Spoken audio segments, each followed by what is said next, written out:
بسم اللہ الرحمن الرحیم۔ شروع کرتا ہوں اللہ کے نام سے جو بڑا مہربان نہایت رحم والا ہے۔ تو رات کے ایک عالم نے جس کا نام مضر تھا، ایک مرتبہ حضرت علی رضی اللہ تعالیٰ عنہ سے پوچھا کہ میرے چند سوالوں کا جواب دیجیے۔ حضرت علی رضی اللہ تعالیٰ عنہ نے فرمایا، پوچھو، کیا پوچھتے ہو؟ اس نے پوچھا، بتائیے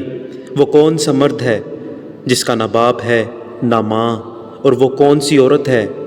جس کا نہ باپ ہے نہ ماں، اور وہ کون سا مرد ہے جس کی ماں تو ہے لیکن باپ نہیں، اور وہ کون سا پتھر ہے جس نے جانور جنا ہے، اور وہ کون سی عورت ہے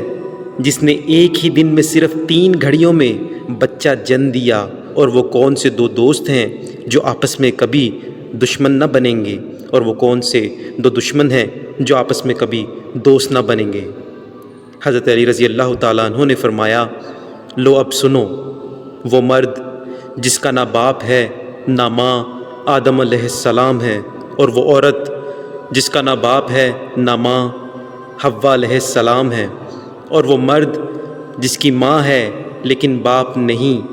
حضرت عیسیٰ علیہ السلام ہے، اور وہ پتھر جس نے جانور جنا ہے وہ پتھر ہے جس سے حضرت صالح علیہ السلام کی اونٹنی پیدا ہوئی، اور وہ عورت جس نے ایک ہی دن میں 3 گھڑیوں میں بچہ جنا مریم علیہ السلام ہے، جن کو ایک گھڑی میں حمل ٹھہر گیا اور دوسری گھڑی میں درد ذاہ پیدا ہوئی، اور تیسری گھڑی میں حضرت عیسیٰ علیہ السلام پیدا ہوئے، اور وہ 2 دوست جو کبھی آپس میں دشمن نہ بنیں گے، جسم اور روح ہیں، اور وہ 2 دشمن جو کبھی آپس میں دوست نہ بنیں گے، موت اور حیات ہے۔ مضر نے سن کر کہا، واقعی اے علی تم نے صحیح جواب دیے، اور واقعی تم باب مدینۃ العلم ہو۔ پیارے بھائیوں،